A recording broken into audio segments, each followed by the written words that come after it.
नमस्कार मित्रों, स्वागत है आपका हमारे YouTube चैनल LoveyOfficial.com पर, जहां हम प्रतिदिन लेकर आते हैं रहस्यमय प्रेरणादायक पौराणिक कहानियां। आज हम सुनेंगे सिंहासन बत्तीसी की 31वीं पुतली कौशल्या द्वारा सुनाई गई अद्भुत कथा।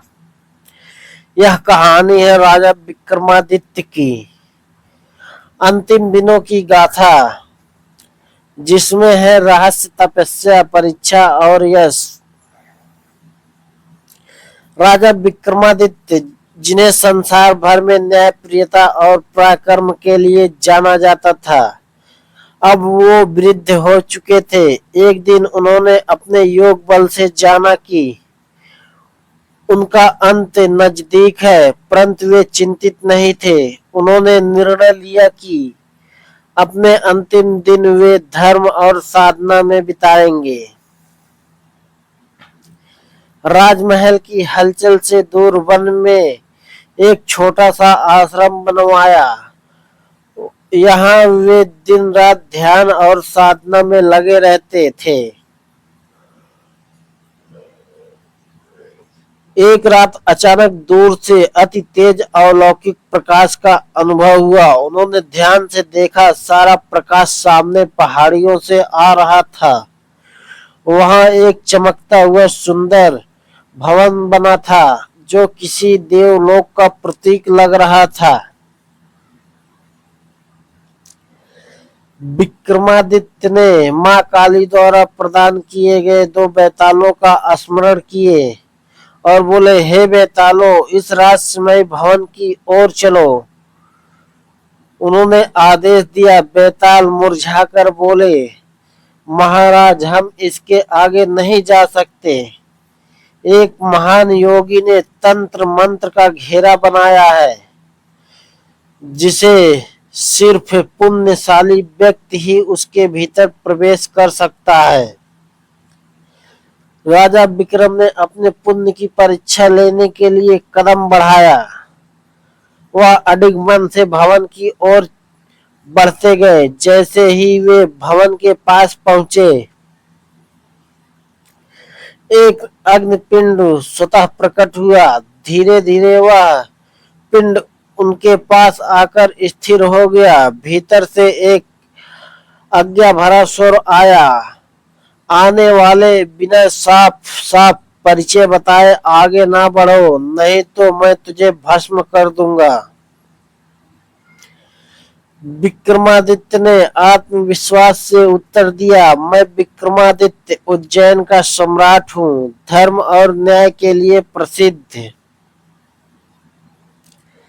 अग्निपिंड ने पीछे सरकते हुए रास्ता साफ कर दिया। भवन के भीतर प्रवेश करते ही विक्रमादित्य ने देखा, एक तपस्वी योगी सरल पर गंभीर मुद्रा में साधना कर रहा था।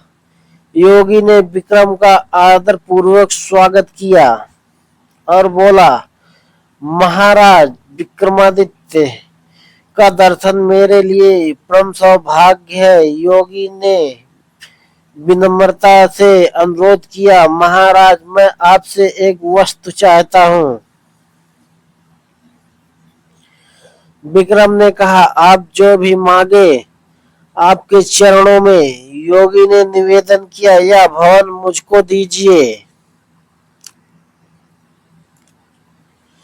विक्रम मुस्कुराए और बोले, यह भवन आपका नहीं, मेरा है, परंतु मैं आपकी परीक्षा लेना चाहता था। यही सही समय था। इस पर योगी मुस्कान छोड़कर चला गया। योगी काफी दूर चलते हुए अपने गुरु के पास पहुंचा। गुरु ने पूछा, तू क्यों भटकता फिर रहा है? योगी बोला, मैंने राजा विक्रमादित्य को यह भवन दान कर दिया।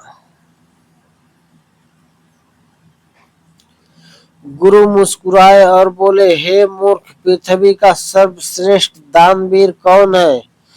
यह तो सब जानते हैं, तो फिर ब्राह्मण का वेश धारण करके उसी कुटिया में जाकर पुनः यह भवन मांग ले।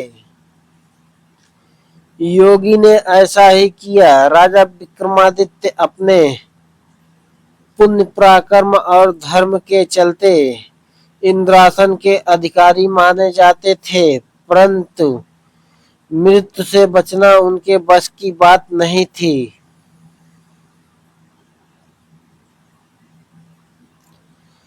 एक दिन उन्होंने पृथ्वी लीला त्याग दी। उनकी चिता पर रानियों ने सती हो जाना स्वीकार किया। देवताओं ने फूलों की वर्षा की। पूरा राज्य शोकाकुल हो उठा। उनके सबसे बड़े पुत्र को राज्य का उत्तराधिकारी बनाया गया, परंतु नए राजा सिंहासन पर बैठे नहीं। सिंहासन पर बैठ नहीं सका, वह उलझन में था। पंडितों ने सलाह दी कि स्मरण करके सोए। स्वप्न में विक्रमादित्य आए और बोले, इस सिंहासन को जमीन में गाड़ दो। जब भी पृथ्वी पर सर्वगुण संपन्न राजा आएगा, यह सिंहासन स्वतः उसके अधिकार में चला जाएगा। सुबह हो गई। मजदूरों ने गहरा गड्ढा खोदा और सिंहासन उसमें समाहित कर दिया। राजा अम्बावती में नई राजधानी बसाकर शासन करने चला गया। पुतली कौशल्या ने अपने आखिरी शब्द कहे, हे राजन, सम्राट विक्रमादित्य का जीवन हमें यह शिक्षा देता है कि जितना भी बड़ा पुरुष हो, उसे सदा धर्म का पालन करना चाहिए और पुण्य के बल से ही वही अपने अधिकार का योग्य बनता है। सच्चा नेतृत्व धर्म, न्याय और पराक्रम का समन्वय है। मानव रूप में भी दिव्यता का स्थान होना चाहिए। पुण्य प्रताप से ही महानता मिलती है, वंशानुगत अधिकारी से नहीं। यदि आप राजा विक्रमादित्य के पुत्र होते तो क्या आप भी उसी पुण्य से सिंहासन को प्राप्त करने की कोशिश करते? अपने विचार कमेंट बॉक्स में जरूर लिखें। धन्यवाद मित्रों। यह कहानी कैसी लगी आप लोगों को एक लाइक और सब्सक्राइब करके जरूर बताएं। फिर मिलते हैं अगली कहानी में, जहां हम प्रतिदिन लेकर आते हैं एक से बढ़ के